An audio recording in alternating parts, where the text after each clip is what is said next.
हिंदू पुराणों और ग्रंथों के अनुसार सृष्टि के आरंभ काल से ही इस पृथ्वी लोक पर जीवन चक्र चला आ रहा है। इस पृथ्वी लोक पर जिसने भी जन्म लिया है उसे एक न एक दिन मरना ही पड़ता है और ऐसा माना जाता है कि मृत्यु के बाद आत्मा को यमदूत अपने साथ यमलोक ले जाते हैं। लेकिन पृथ्वी लोक से यमलोक की यात्रा जीवात्मा के लिए बड़ा ही कठिन माना जाता है, जिसका वर्णन गरुड़ पुराण में किया गया है। गरुड़ पुराण के अनुसार मृत्यु के बाद जीवात्मा को यमलोक के मार्ग में कई प्रकार की बाधाओं का सामना करना पड़ता है और इन्हीं बातों से एक यमलोक के मार्ग में पड़ने वाली वैतरणी नदी, ऐसा माना जाता है कि पुण्य आत्मा तो इस नदी को बड़े ही आसानी से पार कर जाते हैं, लेकिन पापी आत्मा इस नदी में कई तरह की यातनाओं का सामना करना पड़ता है। आज हम जानेंगे कि वैतरणी नदी किस प्रकार है और पापी आत्माओं को यह किस प्रकार की यातनाओं से होकर गुजरना पड़ता है। गरुड़ पुराण के धर्मकांड के प्रेत कल्प अध्याय में वर्णित कथा के अनुसार एक दिन पक्षीराज गरुड़ श्री हरि से पूछते हैं कि हे प्रभु, मृत्युलोक और यमलोक के बीच जो वैतरणी नदी स्थित है उससे जीवात्मा का क्या संबंध है और उसे इस नदी में कैसी सजा भुगतनी पड़ती है और पापी आत्मा इसे कैसे पार करते हैं।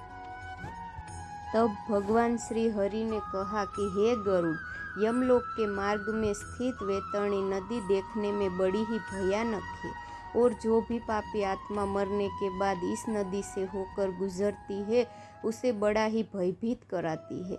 यह महाभयानक नदी रक्त रूपी जल से परिपूर्ण है। इतना ही नहीं, यह नदी मांस कीचड़ से भरी हुई है।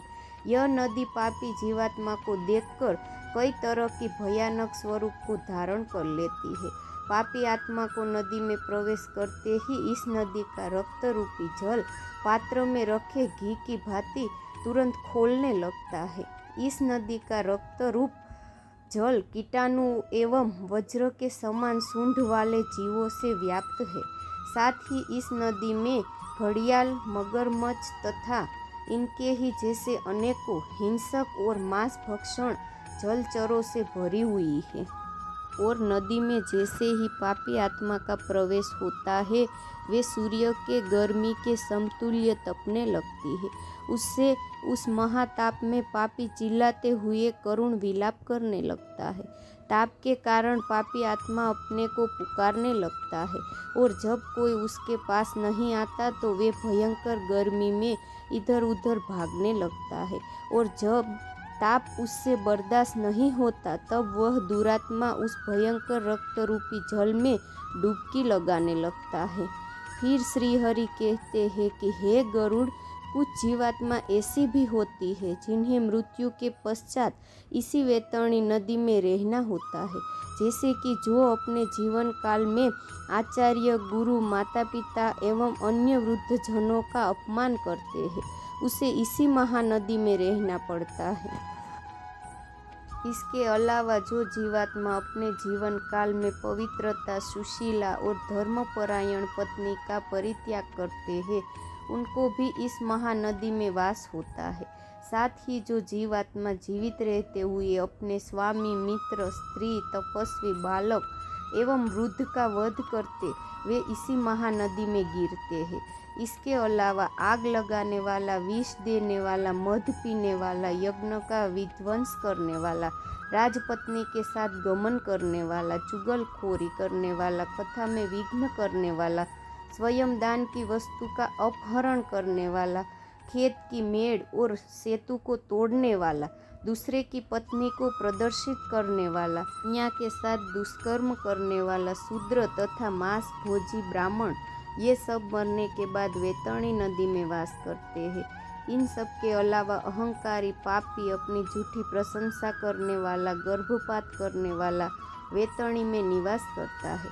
परंतु इन पापी जीवात्माओं में से जिसने मकर और कर्क की संक्रांति, सूर्य ग्रहण, चंद्र ग्रहण, संक्रांति, अमावस्या अथवा अन्य पुण्य काल के आने पर श्रेष्ठतम दान दिया हो, उसे एक निश्चित समय के पश्चात यमदूतों के द्वारा इस नदी से निकाल लिया जाता है। इसलिए प्राणियों को चाहिए कि वे जीवित रहते दान, कर्म और धर्म का संग्रह करें।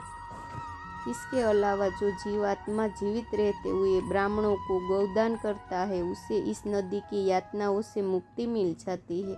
इसलिए हिंदू धर्म में मृत्यु से पहले गौदान कराया जाता है। ऐसा माना जाता है कि गौदान करने से मनुष्य उसी गाय की पूंछ पकड़कर उस वैतरणी नदी को पार करता है और उसके सुकर्म के प्रभाव से परलौकिक सुख की प्राप्ति होती है। इसलिए दोस्तों, मनुष्य को चाहिए कि वह अपने जीवन काल में अधिक से अधिक धर्म का संग्रह करे, जिससे कि उसे मृत्यु के बाद किसी तरह का कष्ट झेलना न पड़े।